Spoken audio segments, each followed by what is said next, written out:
Edit. Welcome back to our Counterpoint series. Today we're going to take things to the next level with Third Species Counterpoint. Building on First and Second Species, Third Species introduces 4-to-1 ratios, allowing us to write 4 notes for every cantus firmus note. With more rhythm and stepwise motion, we'll learn how to add controlled dissonances that create flowing, dynamic lines. By the end of this video, you'll be able to bring even more variety and expressiveness to your counterpoint compositions. Let's get started. Just like in Second Species, the first note of each group needs to be consonant, but if we're doing 16th notes, the second, third, and fourth notes can be dissonances as long as they are part of stepwise motion. These dissonances are treated as passing tones or neighbor tones, which need to resolve back to consonants. This is going to allow for more freedom and variety in our counterpoint. So let's try applying this. I'm going to create a third species counterpoint against this cantus firmus that we have here on the top example. It sounds like this when played in isolation.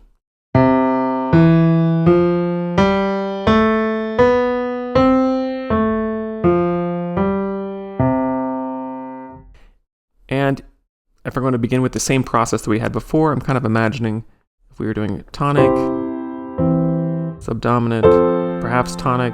Actually, let's go tonic because this is going to move back down to a subdominant again. Subdominant, tonic, maybe, we go predominant, subdominant again, dominant, tonic. Oh, hello, I just wrote 1, whatever, I meant tonic. Tonic. And even though now we have 4 against 1, we're imagining still strong structural consonances on the strong beats across this whole thing. But of course, we're not going to be only dealing with as stepwise motion as we would have in one-on-one counterpoint because we've got 4 notes to cover. We're just going to cover a lot more ground. So I'm going to kind of give us a little bit more room. I'm going to start up here in this upper octave. This is, of course, a fifth above our cantus firmus.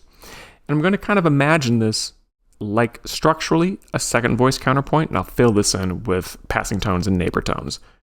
So of my tonic, I'm kind of imagining something like an arpeggio somewhat against that motion in the bass. Here, that subdominant tonic motion, I'm going to maybe do a kind of imagining. We're doing a 2-on-1 just to get our consonances in play. Everything I've made so far is consonant against my bass. And I'm just kind of doing this repeating pattern, treating that as a dominant and tonic. This is kind of like a little motif I'm just working into the composition now. And then I could do that same gesture. And let's just continue this. Bum, bum, bum, bum, bum. All right, so this is kind of, again, if this was a second counterpoint, this would be an example of everything being a consonant skip against my bass. But now we're going to have we're going to fill in this gap between all these notes.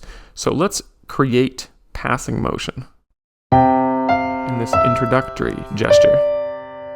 And then because I have 2 notes on C, we're just going to create a neighbor motion here. So this is, that's passing. That's passing. This is a neighbor. And passing. This is passing, passing, and then again, neighbor, maybe consonant skip there. So that's neighbor to a consonant skip. That's going to then step up to my C again. Let's just fill in with passing on both of these. And then again, neighbor, passing. Neighbor, and maybe I'll change that to a consonant leap there. It's my neighbor here. And then I might similarly modify this somewhat to go to that C in the second half of it. That might be a little bit more interesting. That's passing. It's a consonant skip. Neighbor. And then bum, bum, bum, bum. Neighbor, passing, and again, let's do the same thing we did before, which is I'll create passing motion and a consonant skip on that last arrangement. So that is T, Do, Re, T. And that's passing right there to Do. So you can see that all of these dissonances are relegated to very weak beats. and we still have the strong structural consonances. I probably should have done this beforehand, but if we analyzed what was the range of consonances on the stronger beats, basically stronger beats are going to be every other beat. The strongest one, of course, is the note against note, but even within at the half note level, it's stronger than the 16th note divisions within. So if I went and said, all right, if I just analyzed my initial structural tones, so it's a 5 to 3 to A, 6, 6 to A, 3 to octave, to A, 5, and 5 again, to a third, 5th, to a 6th, 6th, to a third, 3rd, to a 3rd, to a octave, to a 6th, to a 6th, to a third, to a third, to an octave.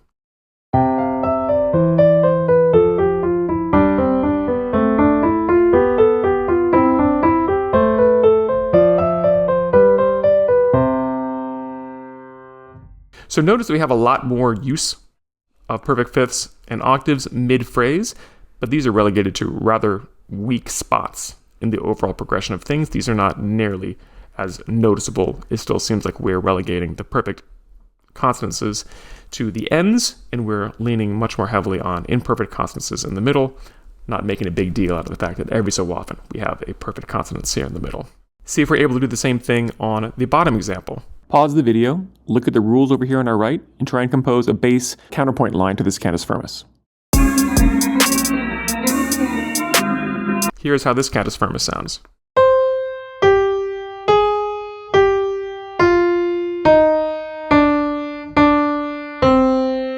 So if it were up to me, we're in C minor. I'm going to say this is tonic, subdominant, and maybe tonic, subdominant, tonic, dominant for both. Tonic is how I'm kind of seeing this. And we're doing 3 against 1. So the first and third notes of 3 are the stronger of the two. The weakest is the one in the middle. So I might be thinking of this starting on an octave. Let's do the same thing we did before, where I'm going to begin in the octave. That's an 8. Passing. Passing. And so that is an 8th. This is a 3rd. Over here, this is a 3rd. I'm kind of skipping a step to see if we're able to kind of do both of these as we're kind of creating a line. And it's getting a little faster at this. This is just an arpeggio, my 1 chord. That is a 6th over here. That is a neighbor. That's another 6th. Let's do another neighbor. And I would love to not do any more 6th. Let's actually, I need to maybe use that as a 6th.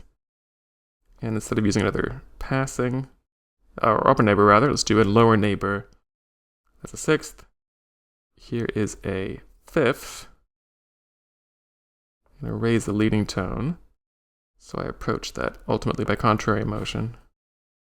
And then here's my octave. So again, perfect intervals at the end and at the beginning. A lot of thirds and sixths driving the middle of the show. And here's how this example sounds.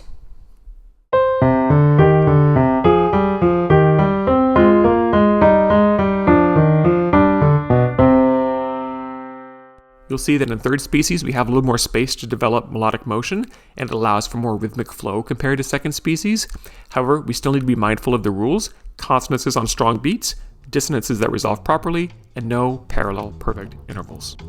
So thanks as always for joining me on this journey through third species counterpoint. By mastering these techniques, you're well on your way to create more intricate and expressive counterpoint. Remember, the key to counterpoint is balance, maintaining a smooth flowing melody while staying true to the rules of consonance and dissonance. If you have any questions or need clarification, let me know. I'd love to hear from you. Keep practicing, and I'll see you in our next video.